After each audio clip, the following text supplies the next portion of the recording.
Ya, Bapak Ibu, Saudara yang Tuhan kasihi, kita sudah membaca Yosua pasal 3 ayat 1 sampai 17. Dan saya mau ajak kita untuk melihat lebih dulu pribadi atau seorang Yosua. Yosua saya pilih atau saya katakan atau saya label dengan sang abdi, pengintai dan pemimpin. Kenapa begitu? Bagian ini mau menjelaskan bagaimana Yosua hadir, bagaimana Yosua ada, bagaimana Yosua dibentuk gitu ya. Jadi dia tidak lalu tiba-tiba jadi pemimpin yang kemudian menggantikan Musa, tidak. Tapi dia melewati tahapan-tahapan dalam perjalanan hidupnya, perjalanan imannya, perjalanannya bersama dengan Musa dan juga bersama dengan bangsa Israel. Nah, kita mulai dengan bagian yang pertama. Yosua sebagai seorang abdi, dia adalah abdi atau dia adalah pengikut Musa, katakanlah begitu. Ada ayat-ayat pendukung di situ yang menceritakan atau menggambarkan bagaimana Yosua bersama dengan Musa.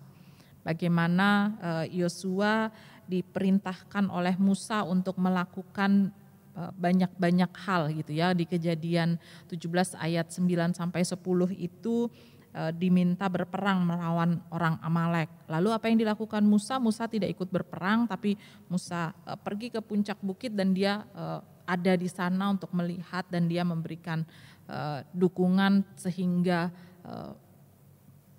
Yosua dan orang-orang Israel yang melawan bangsa Amalek itu menang. Lalu di bagian-bagian selanjutnya pasalnya yang ke-24 ayatnya yang ke-13 di situ jelas dikatakan bahwa Yosua adalah abdi Musa gitu ya. Di situ mereka pergi naik ke Gunung Sinai. Lalu juga ada di pasalnya yang ke-32 di situ juga masih dicatatkan bahwa Yosua bersama dengan Musa gitu. Mereka turun dari gunung, lalu kemudian mereka mendengar suara-suara, pasti ingat ya Bapak Ibu peristiwa di Keluaran 32 ini, peristiwa anak lembu emas gitu ya. Lalu di situ ketika ada bersama dengan orang Israel, Yosua baru turun bersama dengan Musa. Ini mau menunjukkan apa? Mau menunjukkan bahwa sebagai seorang abdi, sebagai seorang pengikut Musa, dia selalu ada bersama. Dia selalu mengikut kemana Musa pergi, bukan hanya mengikut ada di belakang, tapi dia juga mendengar dan melakukan apa yang Musa nyatakan dan katakan untuk dia begitu. Lalu kita lihat selanjutnya sebagai seorang pengintai. Apa yang dilakukan Yosua sebagai seorang pengintai? Kita ingat bersama peristiwa di Bilangan 13 ayat 1 sampai 33. Di situ dicatatkan bagaimana Musa memerintahkan atau memilih ada 12 orang dari setiap suku untuk apa? Untuk pergi masuk ke Kanaan dan melihat bagaimana situasi di sana. Ya, pasti semua ingat bahwa ketika mereka pulang semua mereka membawa berita gitu ya. Berita pakai tanda kutip yang kurang menyenangkan gitu ya. Berita tentang apa? Berita yang menggambarkan bahwa situasi atau keadaan di sana itu adalah situasi keadaan yang luar biasa, menakutkan katakanlah begitu. Kenapa? Mereka orang-orang yang tinggi besar gitu ya. Tapi Yosua hadir dan katakan bahwa ya bersama dengan Tuhan kita bisa gitu ya. Walaupun dia masih dalam proses untuk menjadi seorang pemimpin, tapi dia sudah punya sikap yang jelas, dia sudah punya pemahaman dan dasar iman yang tegas bahwa dia tahu ketika bersama dengan Tuhan maka semua persoalan mampu dihadapi. Nah, berikutnya kita lihat bagaimana seorang Yosua sebagai seorang pemimpin. Nah, ini ada Ulangan pasal 1 ayat 38, lalu 31 ayat 1 sampai 8, 30 Ulangan pasal 34 ayat 9, lalu ada juga Yosua 2 ayat 1 sampai 24. Bapak Ibu Saudara, di bagian ini jelas menceritakan atau menggambarkan ayat-ayat pendukung itu menggambarkan bagaimana Yosua menggantikan Musa. Ayat di Ulangan itu digambarkan bagaimana Tuhan mengatakan gitu ya bahwa Yosua akan mengganti Musa, lalu kemudian juga dikatakan Musa menyatakan itu kepada umat bahwa Yosua yang akan menggantikannya begitu. Lalu juga di ayatnya yang ketiga, pasalnya yang ke-34 ayatnya yang ke-9 di situ jelas malah dinyatakan bahwa Musa meletakkan tangannya gitu ya ke atas Yosua untuk yang menyatakan atau meyakinkan, meneguhkan dan mengungkapkan bahwa Yosua adalah seorang pemimpin yang penuh dengan roh kebijaksanaan. Dan orang Israel diminta untuk mendengar Yosua. Gitu. Lalu juga di Yosua 2 ayat 1 dan ayatnya yang ke-24 di situ didapatkan gambaran bagaimana Yosua hadir sebagai seorang pemimpin umat karena di situ dia sudah menggantikan Musa bahwa dia ya hadir dan dia benar-benar mendengar apa kehendak Tuhan. Dia benar-benar Yosua benar-benar mengandalkan Tuhan dalam perjalanan atau dalam kepemimpinannya memimpin umat Allah. Bapak, Ibu, Saudara yang Tuhan kasihi, ini gambaran dari seorang Yosua. Saya mengajak kita melihat lalu ketika kita sudah tahu Yosua, kita sudah punya gambaran seperti apa dia, selain sebagai seorang abdi awalnya gitu ya, lalu kemudian dia diminta untuk mengintai, lalu kemudian dia diberi tanggung jawab tugas atau diberikan estafet kepemimpinan untuk memimpin umat gitu ya. Setelah itu apa yang dilakukan?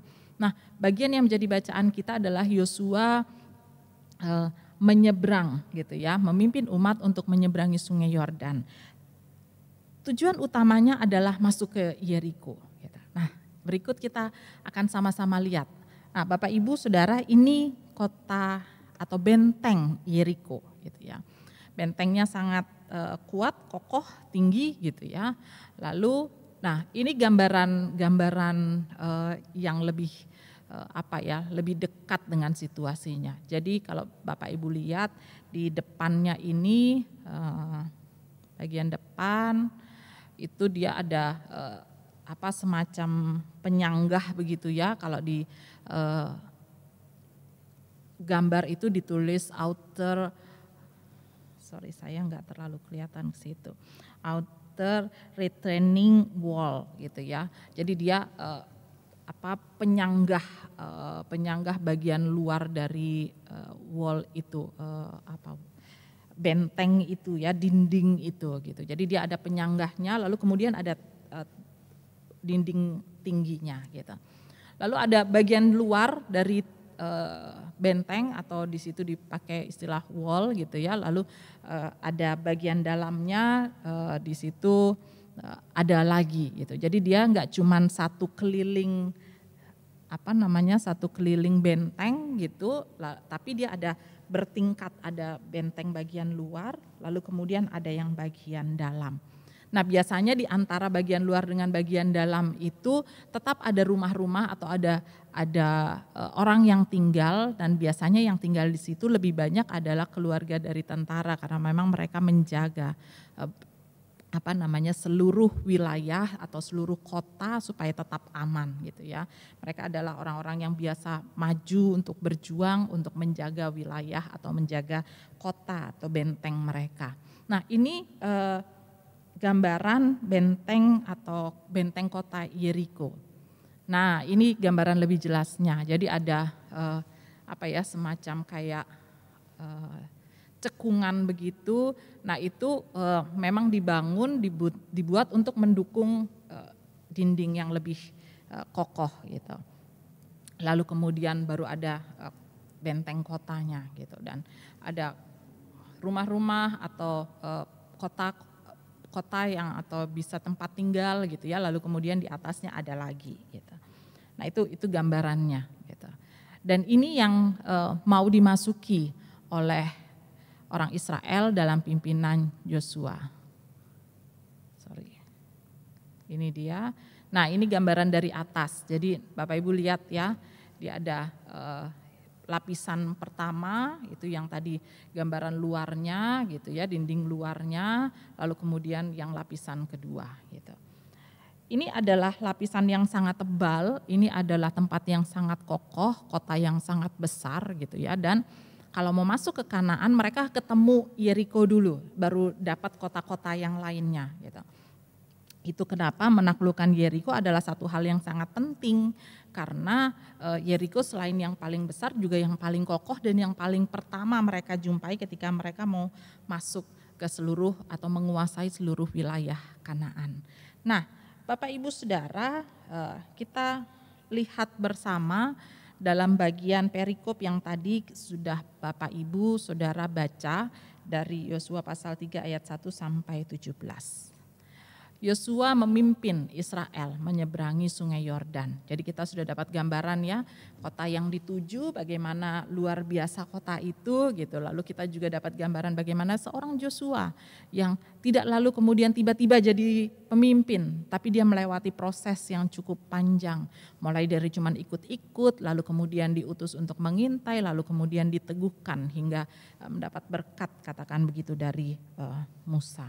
Nah, Bapak Ibu, ini ketika Yosua memimpin untuk masuk atau untuk menyeberangi sungai Yordan. Apa yang terjadi di situ, bacaan kita ayat 1 sampai dengan ayatnya yang ke-9, di situ digambarkan bahwa mereka melakukan persiapan-persiapan. Apa yang dilakukan ayat 1 di situ dikatakan mereka tinggal bersama atau mereka berangkat dari Sitim lalu kemudian mereka ada di tepi sungai Yordan. Mereka ada berhenti di tepi sungai Yordan dan bermalam di situ. Ayat 2 katakan mereka bermalam di situ sampai 3 hari. Gitu ya. Lalu ayat 3 dan 4 di situ dikatakan bahwa mereka bersiap. Mereka siap-siap. Lalu Yosua diingatkan bahwa harus menjaga jarak gitu ya. Harus hati-hati dengan batasan bahwa harus ada jarak.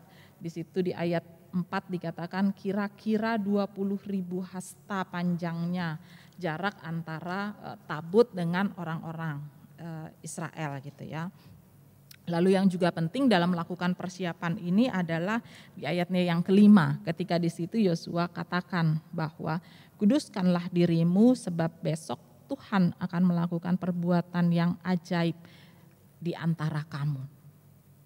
Jadi ada proses yang mereka sudah lewati, mereka sudah sampai di tepi, mereka sudah mendengar bagaimana proses jalan itu harus dilakukan gitu ya. Lalu juga mereka diminta untuk menguduskan diri.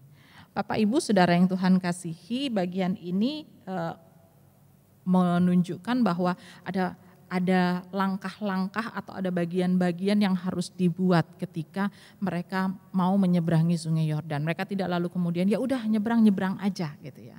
Tapi ada persiapan-persiapan. Ayat 6 lalu di situ dikatakan ya Yosua memerintahkan kepada para imam angkat dan lalu kemudian mereka melakukan perjalanan.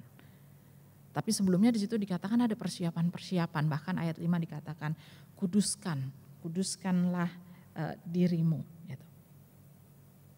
Ini menunjukkan bahwa persiapan-persiapan itu penting. Gitu. Bahwa ketika kita mau melakukan segala sesuatu, kita tidak lalu kemudian melakukan asal begitu saja. Tapi ada banyak hal yang harus dipertimbangkan, diperhitungkan, bahkan di ayat 5 dikatakan kuduskan dirimu. Kenapa? Tuhan mau menyatakan karyanya. Gitu. Tuhan mau menyatakan perbuatannya yang ajaib, ayat 5 di situ dikatakan. Dan umat diminta untuk menyiapkan diri. Berikutnya Bapak Ibu Saudara di ayat selanjutnya ayat 7 dan 8 di situ dikatakan bahwa Yosua mendengar firman dan perintah Tuhan. Apa yang disampaikan ayat 7 di situ Tuhan berfirman kepada Yosua ya. Berkata kepada Yosua, berfirman kepada Yosua bahwa Tuhan akan membesarkan nama Yosua. Bahkan di situ kalau saya boleh katakan penegasan bahwa Tuhan memberikan tongkat estafet kepemimpinan itu yang dari Musa kepada seorang Yosua. Bahwa peralihan kepemimpinan itu bukan hanya karena Yosua selama ini ikut dengan Musa. Tapi di ayat 7 ini mau memberikan penegasan bahwa peralihan kepemimpinan itu, bahwa kepemimpinan Yosua itu atas kehendak Tuhan, atas apa yang Tuhan nyatakan, atas apa yang Tuhan kehendaki. Sama seperti Tuhan menyertai, memimpin seorang Musa, hal yang sama juga Tuhan akan lakukan untuk seorang Joshua. Lalu ayatnya yang ke-8 di situ dikatakan, maka perintahkanlah kepada para imam pengangkat tabut perjanjian itu, dan seterusnya. Jadi setelah Tuhan menyatakan perintah atau firman-Nya kepada Yosua, Tuhan juga memberikan pesan supaya Yosua menyampaikan firman-Nya untuk umat, untuk orang-orang atau para imam yang mengangkat tabut perjanjian. Seorang Yosua mendapatkan firman Tuhan sebagai peneguhan tugasnya, tapi juga dia menyambung atau menjadi penyambung pesan Tuhan untuk umat, untuk para tua-tua, untuk para imam, untuk semua umat Allah bangsa Israel. Lalu yang berikutnya, ayatnya yang ke-9 sampai dengan ayatnya yang ke-11. Di situ Yosua menyampaikan, jadi setelah dia terima yang untuk dirinya dan untuk para imam, lalu kemudian ayat 9 sampai ayat 11 di situ dikatakan bahwa Yosua menyampaikan apa yang jadi pesan Tuhan. Secara jelas, secara terperinci, secara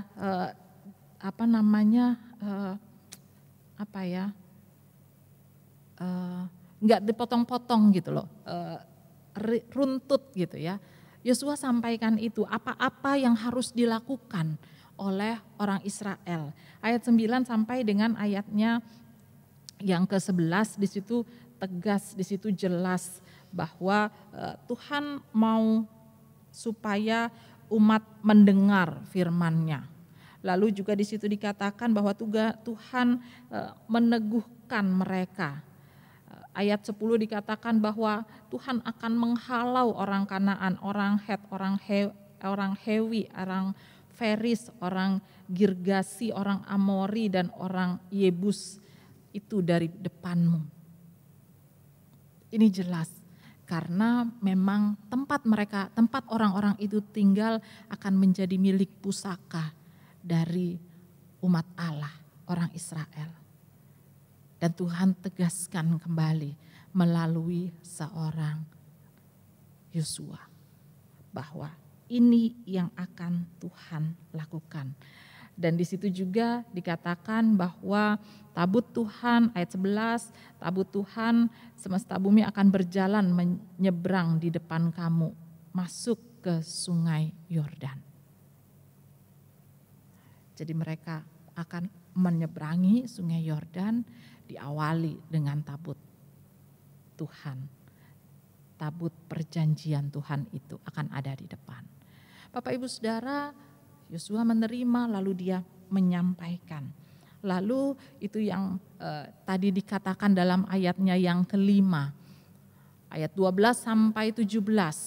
Perbuatan ajaib Tuhan dinyatakan. Apa perbuatan ajaib yang Tuhan yang dinyatakan? Ada peristiwa dahsyat, ada peristiwa besar yang terjadi. Peristiwa apa itu Bapak Ibu? Saya tampilkan gambar ini, gambar peta ini. Jadi mereka tadi di Sitim itu ya, Abel Sitim. Mereka ada di pinggir situ, lalu kemudian mereka berkemah di tepi sungai Yordan yang garis ke atas biru itu sungai Yordan. Gitu. Dan mereka akan menyeberang itu. Lalu ayat 12 sampai ayat 17 menggambarkan apa yang terjadi.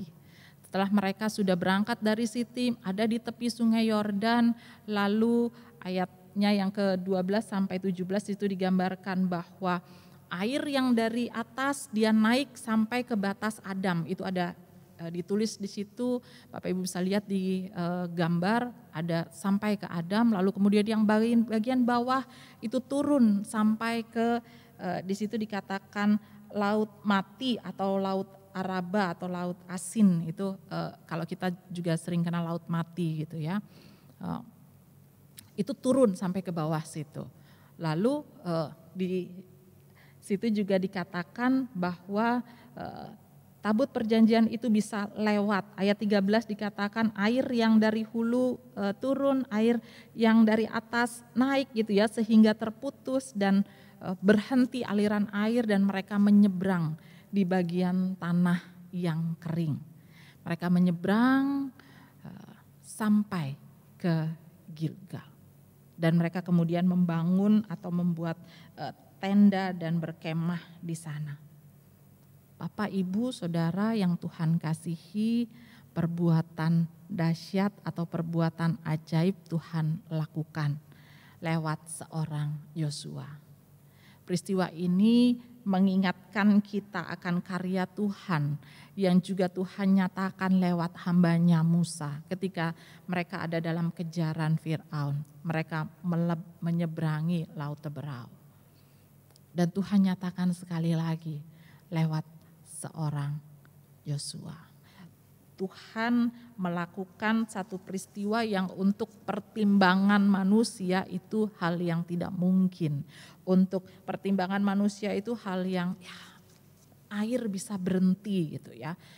Kalau dipasang tembok mungkin iya. Pasang tembok pun kalau airnya terlalu deras itu bisa lewat temboknya. Itu kan yang terjadi Januari kemarin gitu ya. Di sebagian besar wilayah jemaat kita ada tanggul atau ada batasan sungai yang jebol, lalu air masuk kemana-mana, tempat yang nggak biasanya juga banjir akhirnya banjir. Gitu. Tapi pekerjaan atau perbuatan ajaib Tuhan nyata. Ketika para imam mencelupkan kakinya atau menurunkan kakinya di sungai Yordan, maka air itu terbelah. Itu gambar ada di Bapak Ibu bisa lihat di gambar bagaimana jarak itu bisa tercipta, bagaimana tempat kering itu lalu kemudian mereka bisa lalui. Bapak Ibu, Saudara yang Tuhan kasihi, ini peristiwa yang dialami oleh Yosua bersama dengan orang-orang Israel, bersama dengan orang-orang yang dipimpinnya. Lalu bagaimana dengan kita? Bagaimana dengan kita dikasih karunia? Bapak Ibu Saudara yang Tuhan kasihi, kelihatan ya gambar GKK 2? Ya, ada di situ gitu. Kalau kita lihat dari gambar ini diambil dari atas, GKK 2 itu dia posisinya lebih tinggi dari yang lain gitu. Dan kalau kita lihat ya cat atas itu masih cukup cerah, masih bersih begitu ya. Dia bagus, tinggi, arsitekturnya juga bagus gitu. Saya ajak kita lihat lebih dekat. Nah, ini dia. Gitu. Bapak Ibu Saudara, GKK 2 yang seperti ini tidak jadi begitu saja. Kalau saya boleh katakan, tidak jadi begitu saja. Tidak lalu tiba-tiba kita tutup mata lalu kemudian buka terus sudah jadi seperti ini, tidak. Tapi dia bermula dari yang ini. Ya, ini sebetulnya GKK 1 ya, gitu. Tapi memang awal mulanya dari sana, gitu. Apa yang saya mau katakan Bapak Ibu Saudara yang Tuhan kasihi, yang saya mau katakan dari sini, dari gambar-gambar yang saya tunjukkan ini dulu, ini ketika masih kita beribadah, Bapak Ibu Saudara beribadah di gedung Kasih Karunia yang GKK 1 gitu ya. Ketika dindingnya masih berwarna seperti demikian gitu. Ketika sekelilingnya masih tanah-tanah.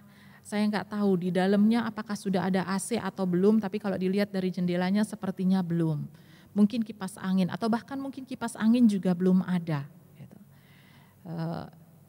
Jemaat saya dulu waktu saya masih di pos, kalau tempatnya begini, ada beberapa gereja yang tempatnya begini, itu nggak pakai kipas juga enak, adem. Tinggal buka, kalau kita mau ibadah buka jendela, semua jendela dibuka. Gitu.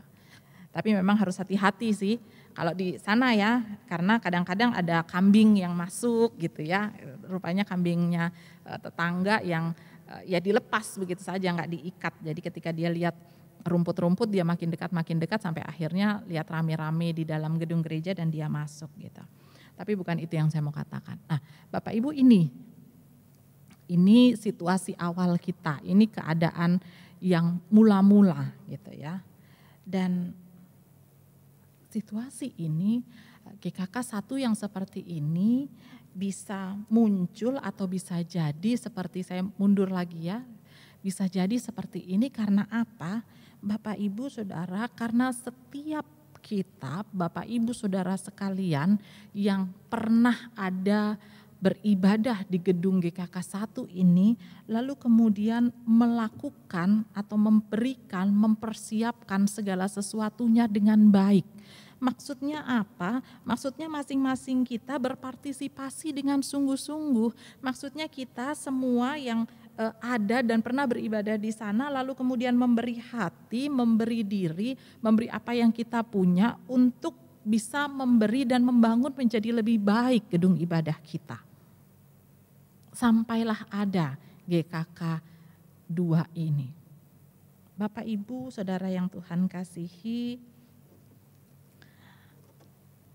ketika kita mempersiapkan segala sesuatunya dengan baik, seperti Israel dalam pimpinan Yosua, ketika mereka mempersiapkan diri dengan baik, bahkan Yosua katakan, kuduskan dirimu untuk siap menyambut pekerjaan Tuhan, menyambut karya Tuhan, menyambut perbuatan ajaib Tuhan, gitu ya. Itu dimulai dengan mempersiapkan diri. Gambaran yang saya munculkan, saya mau tunjukkan bahwa ketika kita sekarang ada beribadah, kita punya gedung gereja GKK 2 ini terjadi karena dalam perkenanan Tuhan, saya boleh katakan semua jemaat boleh mempersiapkan dengan baik. Kami masih mengalami ketika kursi belum kursi yang seperti sekarang, masih kursi yang duduk sendiri-sendiri. Sekarang sudah kursi yang benar-benar seperti gedung gereja gitu ya. Ini kan memang setting gedung gereja kalau kursi yang seperti ini. Bapak Ibu, bagaimana itu bisa? Itu karena semua kita mempersiapkan, memberi yang terbaik. Dan itu adalah hal yang penting ketika kita ada dalam persekutuan bersama. Jangan kita terlalu sibuk bertanya kenapa begini, kenapa begitu. Atau jangan terlalu kita sibuk mengatakan ini harusnya seperti ini harusnya seperti itu. Bukan itu. Tapi yang harus kita lakukan adalah kita ikut bersama mempersiapkan yang terbaik. Sehingga bukan hanya gedung gereja, tapi bahkan semua kita jemaat juga ada dalam keberadaan yang baik karena kita mempersiapkan diri. Ingat Daud. Ketika Tuhan katakan bukan kamu yang akan membangun bait Allah. Lalu kemudian Daud, ya sudahlah, bukan aku, gak usahlah mau ngapa-ngapain. Tidak. Apa yang Daud lakukan? Bahkan sampai segala sesuatu dia siapkan, mulai dari yang kayu sampai emas dia siapkan. Sampai segala macam benda peralatan yang dibutuhkan, Daud siapkan. Ketika kita mempersiapkan yang terbaik, apakah itu untuk gedung gereja, apakah itu untuk kita sebagai jemaat Tuhan, ingat bahwa yang kita lakukan ini sekarang juga akan segera kita nikmati. Tapi juga itu penting untuk generasi-generasi selanjutnya. Untuk anak cucu kita. Ketika mereka mau datang kepada Tuhan, mereka tahu harus melakukan apa, harus bagaimana. Mereka tahu mereka punya tempat yang baik. Ini juga ketika kita ada dalam ibadah, saya sudah beberapa kali sampaikan ketika kita ada dalam ibadah kita juga harus mempersiapkan diri dengan baik. Misalnya dengan mempersiapkan persembahan, mempersiapkan bacaan Alkitab gitu ya. Mempersiapkan hati dan diri ada dalam ibadah gitu. kita pakai baju yang baik, sopan dan nyaman gitu ya, bukan baju yang membuat kemudian kita sambil duduk, biasanya kalau yang perempuan gitu ya, sambil duduk sambil tarik-tarik roknya ke kiri dan ke kanan ke bawah gitu ya. Kalau udah tahu mau tarik-tarik gitu ya nggak usah dipakai mestinya gitu ya gitu. Tapi ya ternyata tetap dipakai, itu kan membuat tidak nyaman gitu. Mempersiapkan diri itu dalam segala hal. Mempersiapkan tempat, mempersiapkan hati, mempersiapkan seluruh keberadaan kita. Sehingga kita siap seperti apa yang Yosua katakan di ayat 5. Kita siap untuk menyambut perbuatan ajaib yang akan Tuhan lakukan di antara kita. Yang kedua Bapak Ibu, yang pertama kita mempersiapkan yang terbaik. Yang kedua saya tunjukkan gambar ini gambar ya di dalam di GKK 2. Yang tadi saya bilang kursi-kursinya sudah benar-benar kursi gereja gitu ya. Kalau bukan berarti yang lalu bukan kursi gereja, karena di dalam gereja ya kursi gereja juga. Tapi biasanya kalau gereja tuh kursinya seperti ini modelnya gitu ya. Ini gedung ibadah kita, ini ruangan ibadah kita gitu.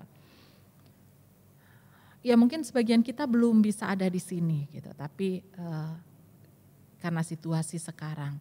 Tapi ini tempat kita beribadah gitu.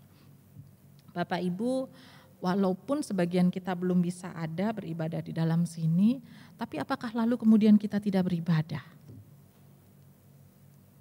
Lalu kemudian apakah lalu kita bilang, sudahlah gak boleh ke gereja, kita usia rentan katanya, para lansia gitu ya. Kita katanya usia rentan, udahlah gak usahlah ke gereja gitu.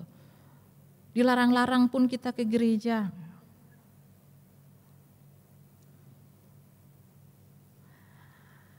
Ketika kita tidak bisa hadir di sini, kita tahu ada kesempatan-kesempatan lain yang bisa kita lakukan. Bapak Ibu ingat ya, ini tidak semua gambar nih muncul. Enggak semua gambar muncul, ini hanya sebagian gambar yang muncul. Ya, ini ketika kita ibadah pelekat terpadu antara PKLU, PKP dan PKB gitu ya, lewat aplikasi Zoom. Gitu.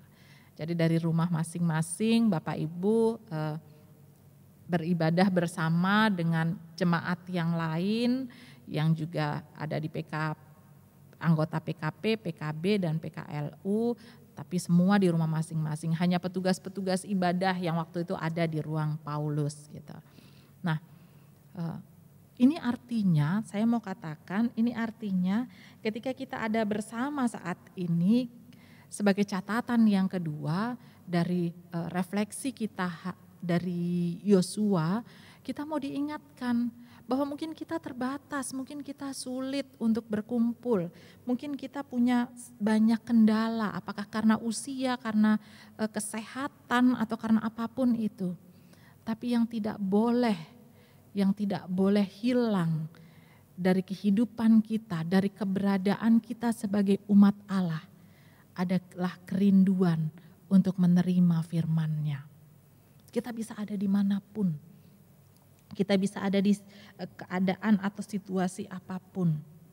Tapi kerinduan itu harus tetap ada. Kerinduan itu harus tetap kita tumbuh suburkan.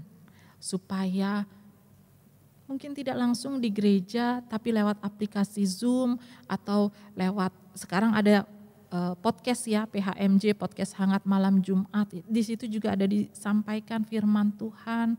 Atau ketika kita ada menjadi bagian di grup keluarga besar kasih karunia, di situ juga selalu dibagi firman Tuhan pagi dan malam oleh Pak Pendeta kita. Bapak Ibu, kerinduan itu harus terus ada, kerinduan itu harus terus dibangun. Walaupun mungkin kita ada di rumah, walaupun mungkin kita dalam keterbatasan, tapi kerinduan itu harus dibangun. Seperti Yosua ketika dia ada bersama dengan umat Tuhan.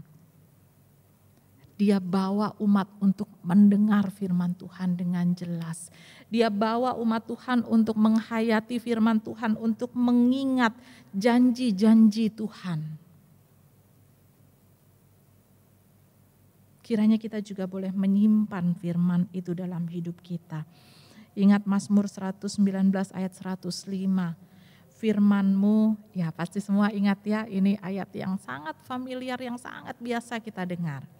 Firman-Mu itu pelita bagi kakiku dan terang bagi jalanku. Bapak Ibu, harusnya firman Tuhan jadi bagian dalam kerinduan kita. Jadi bagian dalam hidup kita, jadi bagian yang melekat erat bagi kita. Seperti Joshua yang selalu membawa umat untuk dekat dan mau menghayati setiap pernyataan Tuhan, melakukan apa yang Tuhan nyatakan dengan jelas, dengan tepat apa yang Tuhan minta. Demikian pun harusnya kita dalam bagian hidup kita selalu ada dalam kerinduan menerima firman Tuhan. Catatan refleksi atau perenungan yang berikut bagi kita, Bapak Ibu, sekali lagi saya tampilkan gambar ini. Ini gedung gereja kita dari atas. Lalu ini saya pinjam fotonya kakak-kakak Pelkat PA, enggak semua, sebagian gitu. Ini ibadah tanggal 12 kemarin gitu ya. Bapak Ibu kalau lihat gambarnya, waduh kayaknya kakak-kakaknya semangat gitu ya, ceria, senyumnya wah gitu ya. Ketika sampaikan firman Tuhan juga gerakan-gerakan dengan lagu-lagu nyanyiannya semangat gitu. Begitu juga nih yang berikut nih. Itu ya. Senyumnya luar biasa semua kakak-kakak dari Pelkat PT gitu ya. Coba lihat tuh nggak ada yang wajahnya cemberut gitu ya. Tapi Bapak Ibu bisa sampai pada bagian ini, saya harus katakan bahwa bukan perkara yang mudah. Kenapa saya katakan bukan perkara yang mudah? Bapak Ibu kita rekaman, saya mendampingi Pelkat PA dan PT untuk rekaman setiap hari Selasa. Tadinya kita mulai jam 5. Tapi pada prakteknya nggak bisa jam 5 karena banyak kakak-kakak yang sudah mulai kerja gitu ya. Dan akhirnya apa? Kita sekarang sudah, kalau saya nggak salah sudah hampir berapa minggu terakhir kita mulai jam 7 malam gitu ya. Dan ya rekaman untuk 2 Pelkat PA dan PT gitu. Dengan lagu-lagunya, dengan firman Tuhannya gitu ya, dengan peralatan yang ada kamera untuk merekam gambarnya, ada audio yang disiapkan di sana untuk merekam suara. Bapak Ibu yang saya mau katakan ini bukan hal yang mudah gitu. Kenapa saya katakan bukan hal yang mudah? Karena ya tidak selalu semuanya lancar. Kadang-kadang entah kenapa kameranya gitu ya, entah kadang-kadang ada masalah di audio, kadang-kadang sudah disiapkan PowerPoint oleh kakak-kakak dan ternyata itu enggak muncul gitu ya. Sampai akhirnya harus menelpon ke sana ke sini, ini gimana caranya gitu.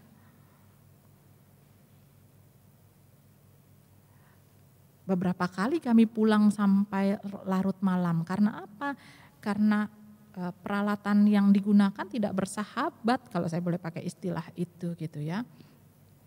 Sampai dalam perekaman itu harus diulang beberapa kali. Gitu. Itu yang terjadi, itu situasinya gitu.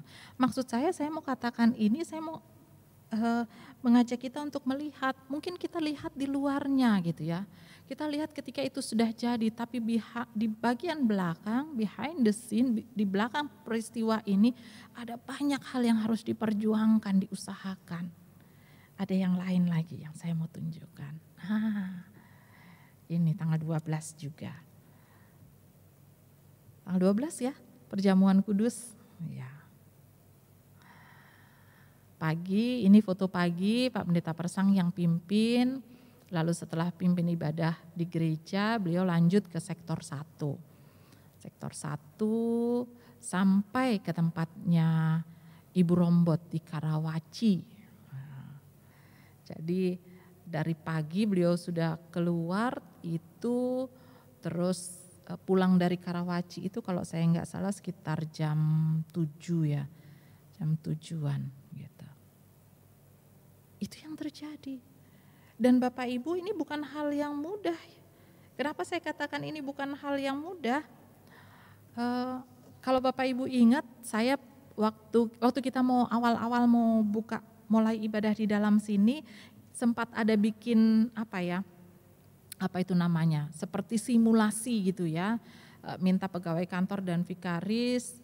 Lalu kalau saya nggak salah waktu itu ada Kak Edo Watihelu juga ikut, Diaken Eki yang pegang kamera. Kita memperagakan mulai dari cuci tangan, periksa suhu dan seterusnya gitu ya. Waktu itu karena saya baru habis rekaman untuk ibadah minggu, jadi saya yang memperagakan bagaimana pelayan firman. Harus tetap pakai masker dan pakai itu, aduh Bapak Ibu, itu cuman masuk, enggak, dari pinggir sini aja, dari pinggir sini ketemu di depan, lalu saya naik, terus abis itu tunggu sebentar, terus turun lagi, keluar ke sana. Waktu itu hanya 4 orang atau 5 orang ya, pegawai kantor 3 orang, terus vikaris sama Kak Edo keluar. Itu ngapnya minta ampun. Ngap itu apa ya?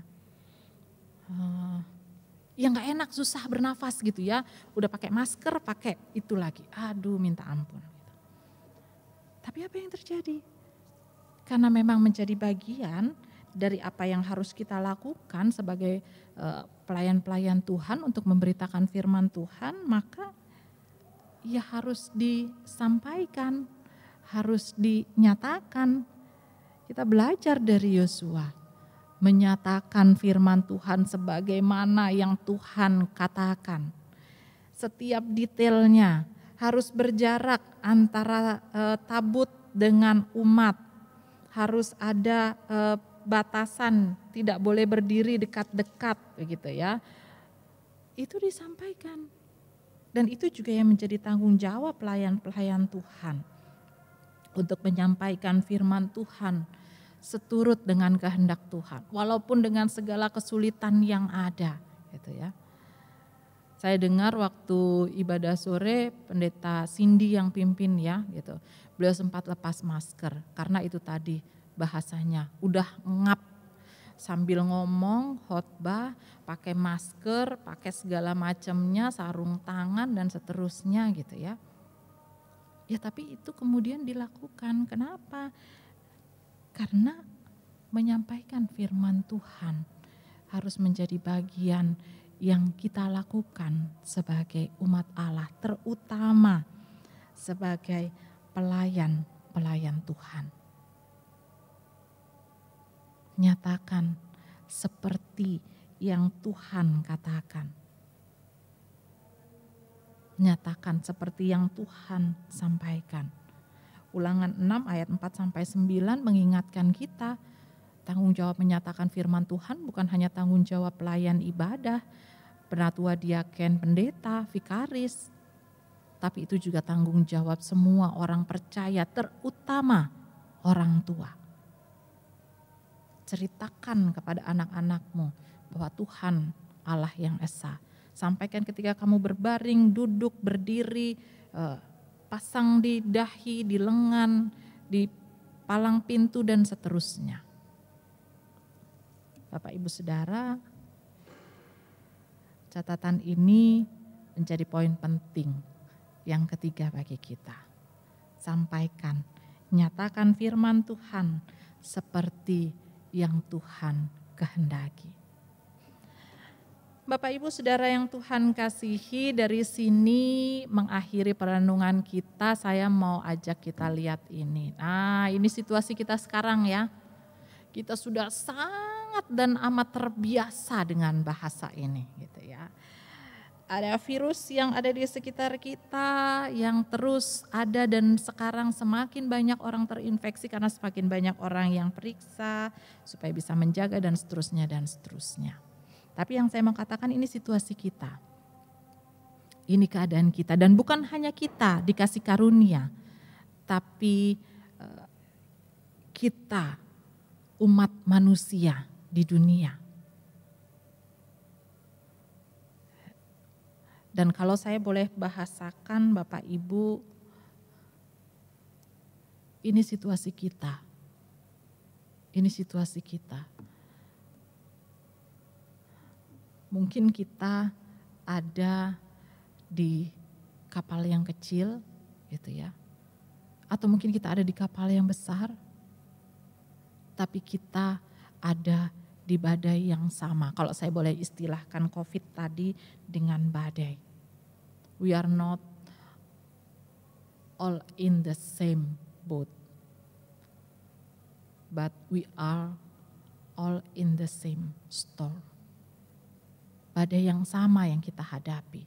Situasi yang kurang lebih sama yang kita hadapi. Situasi di mana kita tidak bisa keluar rumah dengan begitu saja. Ada usia-usia rentan yang harus sangat menjaga diri. Bahkan kita pun yang ada dalam situasi sehat pun harus menjaga diri. Terakhir informasi yang banyak beredar juga dikatakan bahwa usia muda juga sekarang cukup rentan terhadap virus ini gitu ya. Kita juga harus menjaga diri dan ini yang kita hadapi.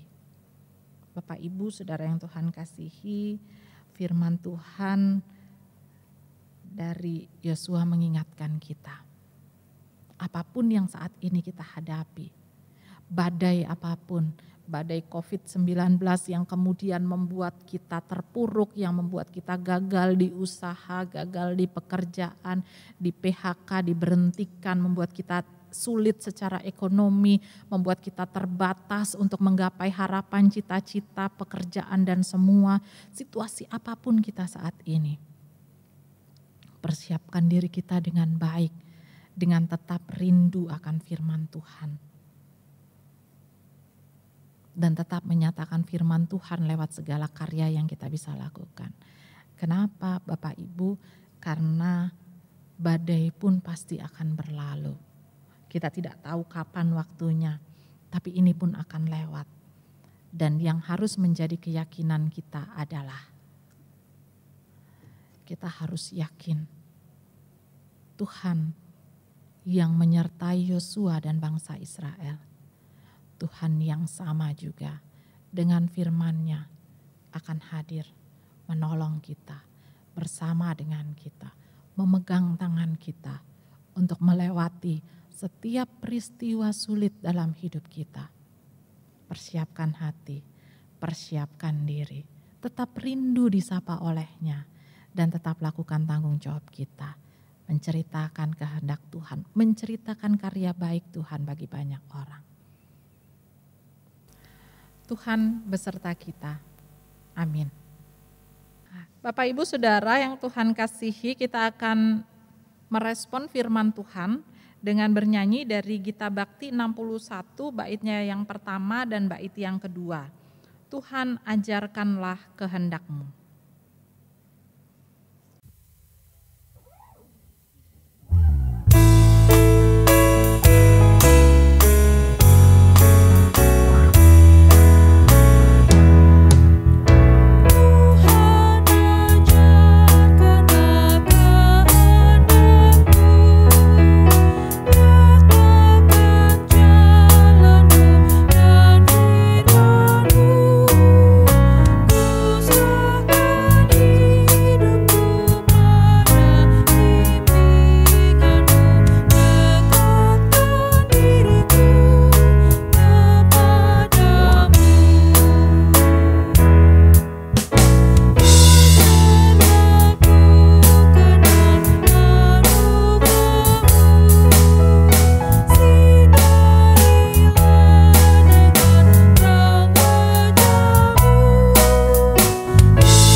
Bapak Ibu Saudara, jemaat Tuhan, mari berdiri bersama dengan orang percaya di segala waktu dan tempat. Kita akan mengaku iman sesuai dengan pengakuan iman rasuli. Dengan hati dan mulut masing-masing kita mengaku, aku percaya kepada Allah Bapa yang Maha Kuasa, Khalik langit dan bumi, dan kepada Yesus Kristus anaknya yang tunggal Tuhan kita, yang dikandung daripada Roh Kudus, lahir dari anak darah Maria, yang menderita di bawah pemerintahan Pontius Pilatus, disalibkan, mati, dan dikuburkan, turun ke dalam kerajaan maut, pada hari yang ketiga bangkit pula dari antara orang mati, naik ke sorga, duduk di sebelah kanan Allah Bapa yang Maha Kuasa, dan akan datang dari sana untuk menghakimi orang yang hidup dan yang mati. Aku percaya kepada Roh Kudus, gereja yang kudus dan am, persekutuan orang kudus, pengampunan dosa, kebangkitan daging, dan hidup yang kekal. Jemaat dipersilahkan duduk. Kita akan masuk di dalam doa syafaat. Mari kita satukan hati. Kita akan naikkan doa-doa kita. Mari kita berdoa. Tuhan Allah, dalam kerajaan surga, dalam kemurahan dan kasih-Mu, kami menghadap hadirat-Mu yang kudus. Kami bersyukur untuk kemurahan Tuhan. Kami bersyukur untuk kasih Tuhan. Terima kasih karena Tuhan terus memberkati kami, terus memimpin hidup kami. Tuhan, kiranya semua perkara-perkara baik, perkara-perkara yang luar biasa boleh terus terjadi dalam hidup kami. Dan kami boleh selalu dan senantiasa merasakan bahwa Tuhan tidak pernah meninggalkan kami. Tolong kami supaya kami selalu punya kerinduan untuk disapa oleh firman-Mu. Tolong kami sehingga kami selalu mau hadir menjadi pribadi-pribadi yang menyatakan kehendak Tuhan dalam hidup kami. Bapa dalam kerajaan surga, dalam kesatuan hati kami juga bersama memohon kemurahan Tuhan. Kami berdoa untuk warga jemaat kami di segala usia dengan segala aktivitasnya. Tuhan memberkati dan menuntun mereka. Secara khusus untuk orang tua kami dan anak-anak kami yang masih belum bisa hadir untuk beribadah bersama di gereja. Demikian pun untuk saudara-saudara jemaat Tuhan yang ada dalam kondisi sakit ataupun mengalami atau mempunyai penyakit bawaan. Tuhan, kiranya kerinduan untuk disapa oleh firman-Mu boleh terus ada dan boleh terjawab melalui ibadah-ibadah yang dilakukan atau direkam dan boleh ditampilkan atau ditonton pada setiap hari Minggu dan juga hari Rabu. Kiranya Tuhan bersama dengan mereka, meneguhkan mereka dan memberikan segala kerinduan-kerinduan untuk disapa oleh firman Tuhan. Kami berdoa Tuhan untuk kegiatan peribadatan baik yang berlangsung di GKK 2 maupun yang berlangsung di rumah kami masing-masing. Tuhan memberkati semuanya sehingga semua kami boleh merasakan berkat dan lawatan Tuhan. Kami juga berdoa mohon kemurahan dan kasih Tuhan untuk kegiatan-kegiatan yang berlangsung di dalam jemaat kami. Per hari ini akan dimulai kelas belajar untuk katekisasi. Tuhan memimpin dan menyertai semua katekisan, tim yang ngurus semuanya untuk pelaksanaan katekisasi ini dan juga para pengajar. Tuhan memberkati sehingga semua proses pembelajaran boleh berjalan dengan baik, semua katekisan boleh belajar dan makin mengenal dan menghayati keberadaan Tuhan. Kami juga berdoa dan memohon kemurahan Tuhan untuk keberadaan dari anak-anak kami yang ada di Pelkat PA dan PT yang hari ini juga melakukan ibadah via Zoom, khususnya untuk dalam ibadah ini dilaksanakan peralihan dari PA ke PT. Tuhan memberkati dan kami percaya Tuhan memimpin sehingga ibadah ini berjalan dengan baik dan lancar dan semua anak-anak kami mendapatkan atau merasakan kasih sayang Tuhan. Demikian pun untuk peralihan dari PT ke GP yang dilaksanakan kemarin hari Sabtu tanggal 25 Juli, Tuhan juga yang memberkati. Dan kiranya anak-anak kami yang dari PT yang sudah selesai dengan katekisasi, sudah diteguhkan CD, mereka boleh aktif di gerakan pemuda, bahkan memberi kontribusi yang positif untuk gerakan pemuda dan untuk jemaat Tuhan. Kami juga bersama berdoa Tuhan untuk perekaman-perekaman ibadah yang berlangsung baik untuk Pelkat pada hari Selasa dan juga untuk ibadah Minggu dan ibadah keluarga pada hari Rabu. Tuhan, kami mohon penyertaan dan pimpinan Tuhan sehingga semua boleh berjalan dengan baik dan lancar. Kami juga berdoa mohon kemurahan dan kasih Tuhan untuk semua kegiatan-kegiatan pelayanan yang terjadi di jemaat kami. Bantuan untuk jemaat yang terdampak COVID untuk 49 jemaat, bantuan peduli kasih ini Tuhan terus memberkati setiap pihak yang dengan tulus hati dan sukacita mendukung dan memberi bantuan. Kami juga berdoa untuk 49 keluarga yang terdampak dan yang menerima bantuan, kiranya semua boleh tetap ada dalam kasih sayang dan pemeliharaan Tuhan. Kami juga berdoa untuk pelayanan di jemaat kami, semua kegiatan pelayanan. Kami berdoa juga untuk PHMJ, Podcast Hangat Malam Jumat yang juga terus melakukan perekaman-perekaman. Tuhan juga memberkati semua sehingga semua boleh berjalan dengan baik dan lancar. Bapa dalam kerajaan surga, kami bersatu hati berdoa untuk saudara-saudara kami, untuk keluarga-keluarga dalam jemaat kami.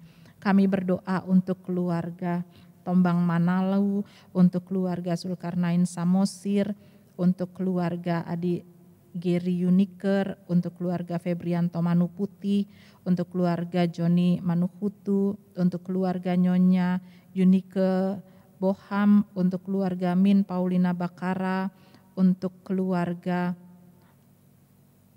Panggolan Siahaan, untuk keluarga Nyonya Ida Samosir, untuk keluarga Duraman Utapea, untuk keluarga Nyonya Meti Sutrisno, untuk keluarga Agustiman Purba Siboro, untuk keluarga Suparman, untuk keluarga Daud Milo Salmon. Mereka semua dalam keberadaan masing-masing kami mohon Tuhan menyertai dan memberkati. Tuhan pimpin dan sertai hari-hari hidup yang mereka lalui. Tuhan berkati pekerjaan yang mereka gumuli. Tuhan berkati anak-anak atau semua anggota keluarga. Sehingga mereka boleh terus ada dalam pemeliharaan Tuhan, kasih sayang Tuhan, dan setiap keluarga boleh terus menjadi tempat di mana kasih Tuhan nyata, dirasakan, dan kasih Tuhan boleh dibagikan untuk satu dengan yang lain. Kami juga berdoa memohon kemurahan Tuhan untuk saudara-saudara kami, jemaat Tuhan yang ada dalam kondisi sakit. Kami berdoa untuk Nyonya Kristi Siregar Simanungkalit, kami berdoa untuk Bapak Ah Siregar, untuk Nyonya Eliawasti Pandi, untuk Saudari Kristi Sukabdi, untuk Nyonya Nurida Sitorus, untuk Diaken Deki Wokamau, untuk Nyonya Riris Mayor, untuk Febi Lubis, untuk Diaken Eki Mambu, untuk semua mereka yang ada dalam kondisi lemah tubuh. Tuhan, kemurahan Tuhan boleh hadir untuk mereka, jamah tubuh yang sakit, pulihkan mereka. Dan yang terutama kami mohon Tuhan teguhkan pengharapan mereka. Kami juga berdoa dan memohon kemurahan Tuhan untuk penyertaan Tuhan bagi ibu-ibu yang saat ini ada dalam kondisi hamil. Kami berdoa untuk Nyonya Christine Samosir, untuk Nyonya Margaret Yuniker, untuk Nyonya Oktaviani Simanjuntak, untuk Nyonya Olga Sianturi, untuk Nyonya Marla Alphonse, dan yang akan melahirkan untuk Nyonya Karinawati Helu dalam semua keberadaan mereka. Tuhan kasih-Mu beserta. Tuhan menjaga mereka sehingga mereka boleh terus ada dalam kondisi yang prima, baik ibu maupun bayi yang ada dalam kandungan. Tuhan berkati seluruh keluarga yang mendukung dan menopang. Kami juga berdoa untuk jemaat Tuhan yang dalam pekan ini berulang tahun. Kami berdoa untuk Julius Immanuel Sijabat, untuk Gary L. John Huai, untuk Dimas Aryo Sumarsono, untuk Nyonya Hotna Sitorus, untuk Nyonya Welly Hano, untuk Nyonya Adel Pelokang, untuk Putri Agnesia, untuk Hendrik A. Panggabean, untuk Hans Adia Sarombot, juga untuk yang berulang tahun perkawinan, Bapak Abednego Simanjuntak beserta dengan istri, Bapak Aprilianto Daniel beserta dengan istri, Bapak Sugianto Miharja beserta dengan istri, Bapak Max William Orah beserta dengan istri, Bapak Yosef Yohanes Latuni beserta dengan istri, Bapak Yuli Santoso beserta dengan istri, Bapak Febri Agung Nurgiantoro beserta dengan istri, Bapak Anotona Hura beserta dengan istri, Bapak Yambres Ombes beserta dengan istri. Mereka semua dalam sukacita dan syukur Tuhan limpahkan semua berkat dan kemurahan Tuhan, sehingga syukur dan sukacita mereka boleh sempurna di dalam kasih Tuhan. Kami juga berdoa untuk semua keberadaan di jemaat kami, kegiatan-kegiatan pelayanan dan semua pelayan-pelayan Tuhan. Pendeta, vikaris, diaken penatua, pegawai kantor sekretariat, juga pengurus Pelkat, komisi-komisi yang ada, tim perekaman, dan semua pribadi yang memberi diri dalam pelayanan di jemaat Tuhan. Tuhan berkati mereka, Tuhan pelihara mereka. Dan Tuhan berkati semua kegiatan pelayanan di dalam jemaat kami. Bapa dalam kerajaan surga, kami juga berdoa untuk masyarakat bangsa kami. Kami berdoa untuk jemaat-jemaat GPIB di Mupel Banten. Kami berdoa untuk majelis sinode GPIB. Kami berdoa untuk masyarakat di mana kami ada. Kiranya semua masyarakat boleh terus ada dalam sikap yang baik untuk memelihara kebersihan, untuk menjaga diri, sehingga situasi dan keadaan di sekitar kami boleh semakin hari semakin baik.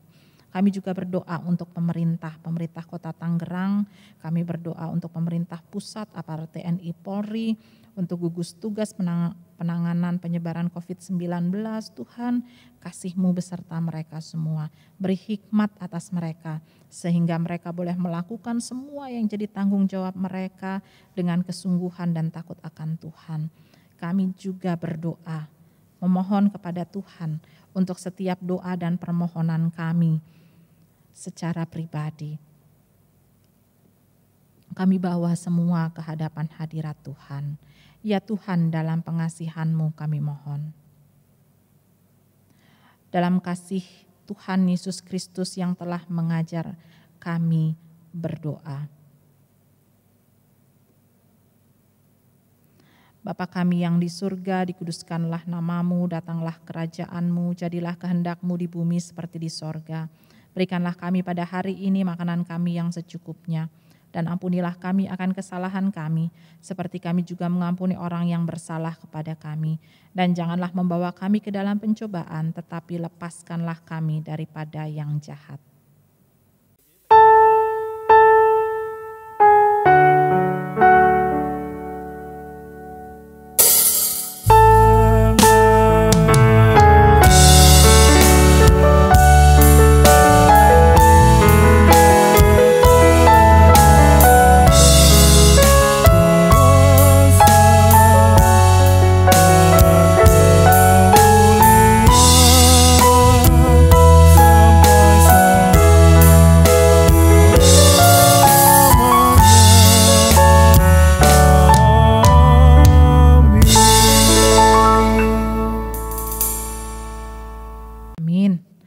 Bapak, Ibu, Saudara yang Tuhan kasihi, jemaat Tuhan, kita sudah selesai pada bagian perekaman. Bapak Ibu silakan melanjutkan dengan ibadah sesuai dengan tata ibadah yang sudah ada, yang sudah Bapak Ibu siapkan. Jangan lupa untuk persembahan diserahkan ke kantor gereja, bisa ditransfer, bisa lewat majelis jemaat atau berbagai cara yang bisa ditempuh, silahkan, dan mari Bapak Ibu lanjutkan ibadah bersama dengan semua yang terkasih di rumah. Tuhan memberkati dan memimpin ibadah kita.